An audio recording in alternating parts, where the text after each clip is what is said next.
तो दोस्तों, अगर आप किसी भी क्रिप्टो करेंसी में एक्सचेंज कर रहे हैं या फिर किसी भी क्रिप्टो करेंसी में आप पैसे को P2P ट्रांसफ़र कर रहे हैं, तो दोस्तों आज के इस वीडियो में आपको ये जानना ज़रूरी है, क्योंकि फ्रेंड्स यहाँ पे आपके कितने भी अगर आपके पैसे हैं तो उसमें आपको लॉस भी हो सकता है। तो फ्रेंड्स आपको ये जानना ज़रूरी होगा कि P2P में अगर हम ट्रांसफ़र करते हैं तो उसका सही तरीका क्या है और किस तरह से हमें सावधानियां हैं वो बरतनी है। ठीक है, तो फ्रेंड्स यहाँ पे आपको एक ऑप्शन दिखाई दे रहा है P2P का। ये फ्रेंड्स P2P ये होता है कि आपको किसी से पैसे अपने खाते से किसी को देने हैं और किसी से अपने इंडियन रुपीज़ में पैसे लेने हैं। ठीक है, ये P2P का मतलब हो गया।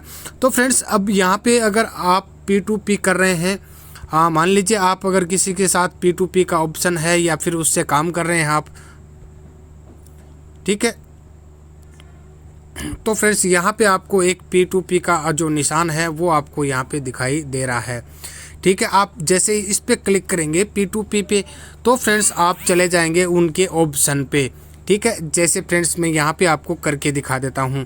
फ्रेंड्स यहाँ पे आपको अगर आप क्रिप्टो करेंसी में या फिर आप मान लीजिए ट्रेडिंग में, मान लीजिए क्रिप्टो करेंसी सबसे बड़ा आज के समय में एक प्लेटफॉर्म बन चुका है, तो यहाँ पे आपको ऑप्शन मिलता है P2P का।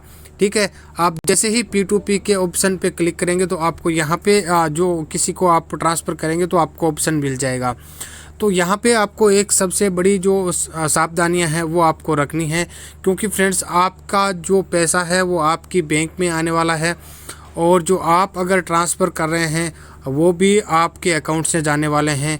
और अगर सही तरीके से आपके अकाउंट में अगर पैसे आते हैं तो फ्रेंड्स आपके वैलेट में, यानी फ्रेंड आपके इस वैलेट में आपको दिखाई देने वाले हैं। ठीक है, अब फ्रेंड्स मैं आपको ये बताता हूँ कि किस तरह से आपको P2P करना है।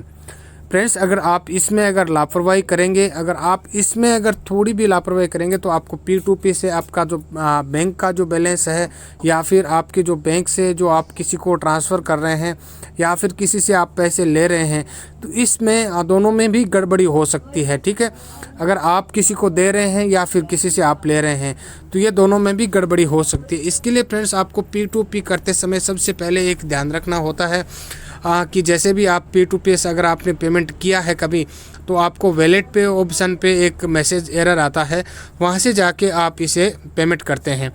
तो फ्रेंड्स ये पेमेंट करने से पहले आपको उस बायर के बारे में, उस सेलर के बारे में ये जानना ज़रूरी होता है कि उसके डॉक्यूमेंट्स हो सके तो उनके डॉक्यूमेंट्स या फिर उनकी लीगल जानकारी है वो आपको लेनी चाहिए। फ्रेंड्स अगर आप थोड़े अमाउंट अगर ट्रांसफ़र करें तो कोई दिक्कत नहीं होती है, लेकिन अगर आप बड़ी रकम या बड़े कुछ ट्रांसफ़र कर रहे हैं पैसे, तो आपको इस स्थिति में यह सब कुछ जानना और इनकी बातों का ध्यान रखना है वो ज़रूरी होता है।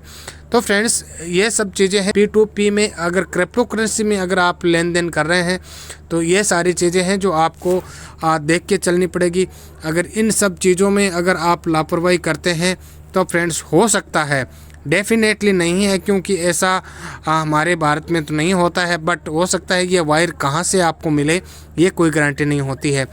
बट आज के समय में किसी का कोई भी भरोसा नहीं हो सकता है और हम आपको ये नहीं कह सकते कि आप आँख मूंद कर भी आप पेमेंट यहाँ पे कर दीजिएगा। तो ये सारी चीज़ों के बारे में फ्रेंड्स हम विस्तार से समझेंगे कि किस तरह से आपको पेमेंट करना है और किस तरह से कौन कौन सी चीज़ों के बारे में आपको है ध्यान रखना होता है। तो फ्रेंड्स हम जल्दी ही आपको नेक्स्ट वीडियो में ये सारी चीज़ें हैं जो विस्तार से आपको करके बताएंगे।